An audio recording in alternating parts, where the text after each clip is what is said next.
बिस्मिल्लाहिर्रहमानिर्रहीम। अल्लाहुम्मा सल्लि अला मुहम्मदिन व अला आलि मुहम्मदिन कमा सल्लैता अला इब्राहीम व अला आलि इब्राहीम इन्नका हमीदुम मजीद। अल्लाहुम्मा बारिक अला मुहम्मदिन व अला आलि मुहम्मदिन कमा बारिकता अला इब्राहीम व अला आलि इब्राहीम इन्नका हमीदुम मजीद। अस्सलामु अलैकुम व्यूअर्स और स्टूडेंट्स, वीडियो को शुरू से आखिर तक देखें। क्या हाल है? ठीक है, अल्लाह आपको खुश रखे। आज मैं आपको दो चीज़ें बताने जा रहा हूँ। वो है कलम को कैसे पकड़ा जाए, कलम पकड़ने का तरीक़ाकार क्या है। इस चीज़ पे हम पहले भी डिस्कस कर चुके हैं। कलम पकड़ने का तरीका मैं बता चुका हूँ, लेकिन दोबारा इसको रिपीट करूँगा और डिटेल से तरीके से बताऊँगा कि कलम किस अंदाज़ में हमने पकड़ना है। ये स्टूडेंट्स का एक गिला रहता है हमारे साथ कि कलम किस तरह पकड़ें। ये मैं बताने जा रहा हूँ कि कलम किस तरह पकड़ना है और किस तरह चलाना है इसको। ये कलम का ज़ाविया देखें, इस अंदाज से कलम पकड़ना है हमने।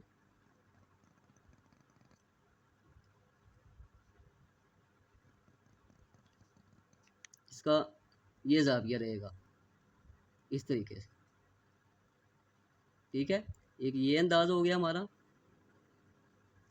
ये बिल्कुल करेक्ट तरीका है, सही तरीका जिसको कहते हैं, ठीक है। कुछ स्टूडेंट इस तरीके से कलम को पकड़ते हैं, इसका जो कत है या टक है इसको लटा देते हैं, तो कलम इस अंदाज से चलती है और लफ्ज़ इस तरह बनता है, यानी कि मोटाई में लफ्ज़ आ जाता है।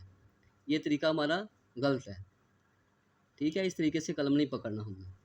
और एक तरीका, जो तीसरा तरीका है, वो कलम को बिल्कुल उफ़की तरीके से नहीं पकड़ना, इस तरह लफ्ज़ बिल्कुल बारीक हो जाएगा, ठीक है। ये भी तरीका गलत है हमारा।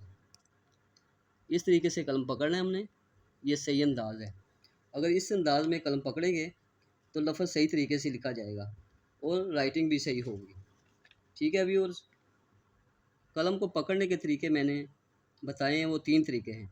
इनमें पहला तरीका बिल्कुल ठीक है, जो लिखाई को बेहतरीन करने में मुआवन साबित होगा। अगर फिर भी समझ ना आए तो कमेंट में बताएं, शेयर करें, लाइक करें और सब्सक्राइब करें। शुक्रिया।